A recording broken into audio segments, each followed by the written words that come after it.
សូមជូនជីវប្រវត្តិរបស់លោកតាសួងឬទេវតាដើរដីលោកតាសួងត្រូវបានមហាជនដាក់រហស្សនាមឲ្យថាទេវតាលើដីឬទេវតាលេងដីត្បិតគាត់តែងតែជួយព្យាបាលមនុស្សលោកទូទៅតាមតំបន់ជនបទព្រៃភ្នំគ្រប់ទីកន្លែងនៅតំបន់ភ្នំជួរដងរែកលោកឪសួងឬលោកតាសួងគឺជាកូនរបស់លោកតាឈួននិងលោកយីសនដែលជាអ្នកស្រុកគូលែនព្រហ្មទេពនៅក្នុងខេត្តព្រះវិហារលោកតាឈួនដែលជាឪពុកបានអនិច្ចកម្មទៅនៅក្នុងឆ្នាំ1979ក្នុងព្រះជន្មាយុ80ឆ្នាំលោកតាសួងកើតនៅភូមិគូលែនស្រុកគូលែនព្រហ្មទេពនៃខេត្តព្រះវិហារមានបងប្អូនបង្កើតចំនួន5នាក់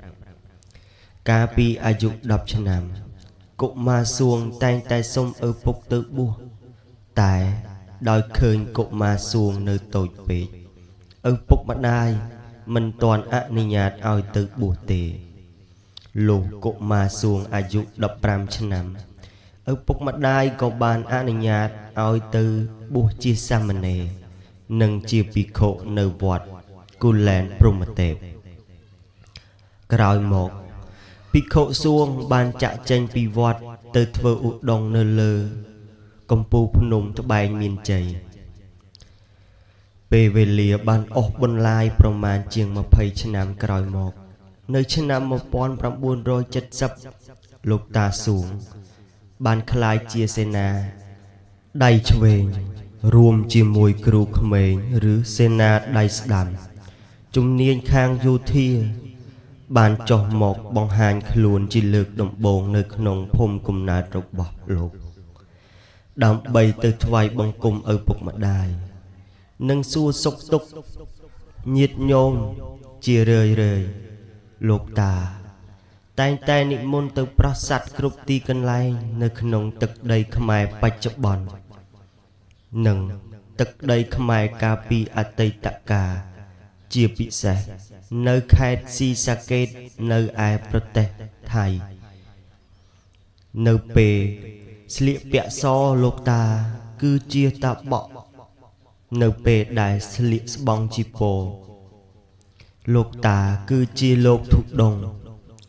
ជនជាតិសៀមនិងខ្មែរនៅតាមតំបន់គោរពលោកតាណាស់ដោយគេតែងតែហៅលោកតាថាទេវតាលើដីឬទេវតាលេងដីសូម្បីតែស្ដេចថៃក៏គោរពលោកតាដែរពីព្រោះលោកតាសួងបានមើលជំងឺបុត្រីស្ដេចសៀមឲ្យបានជាបន្ទាប់ពីវិជ្ជបណ្ឌិតអាល្លឺម៉ង់មិនអាចមើលជាលោកតាចេះយ៉ាងច្បាស់លាស់នៅវិជ្ជាព្យាបាលជំងឺដោយប្រើដីចូលធាតុឬធម្មពលនុយគ្នាអែនៅក្នុងរុក្ខជាតិដែលជាមរតករបស់អ្នកប្រាជ្ញខ្មែរតាំងពីសម័យអង្គរលោកតាតែងតែប្រើវិជ្ជានេះដើម្បីសង្គ្រោះជនជាតិខ្មែរនិងមនុស្សទូទៅមានជនជាតិសៀមជាច្រើនចង់រៀនវិជ្ជានេះពីលោកតា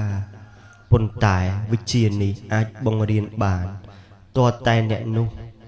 មានសាច់ខ្សែលោហិតជាប់សាច់ឈាមខ្មែរ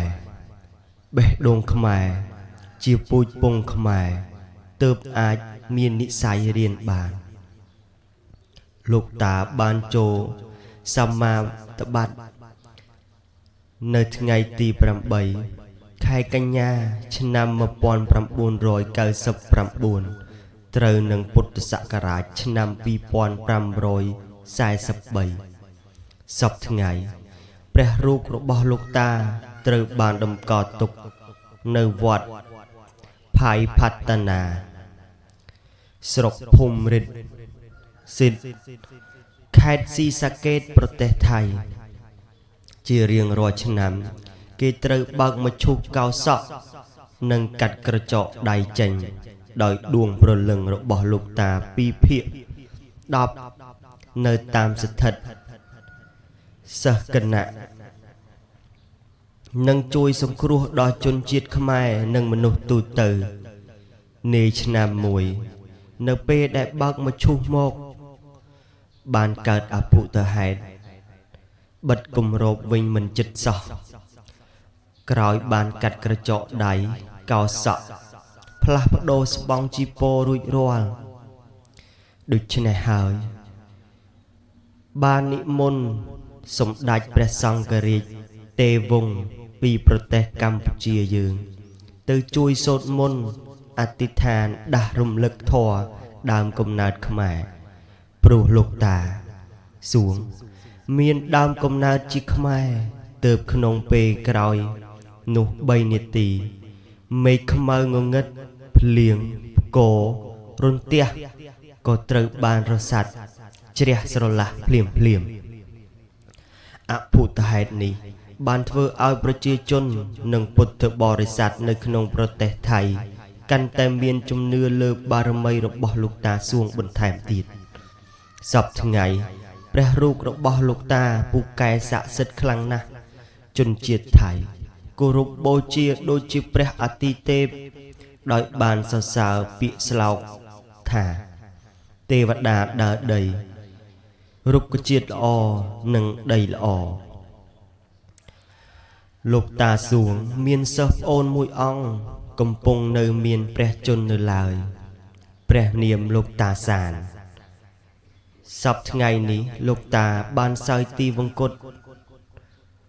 នៅឯទឹកដីខេត្តកំពង់ឆ្នាំងអ្នកស្រុកភ្នំគូលែនភ្នំត្បែងមានជ័យក្នុងខេត្តព្រះវិហារតែងតែនាំកូនចៅទៅគោរពនឹកគុណដល់លោកតាសួងអ្នកសច្ចាំងភ្នំត្បែងមានជ័យស្រុកគូលែនខេត្តព្រះវិហារនិងសូមឲ្យលោកតាជួយតាមថែរក្សាជនជាតិខ្មែរនិងប្រទេសកម្ពុជាឲ្យជួបតែសេចក្តីសុខចម្រើនជារៀងដរាបតទៅ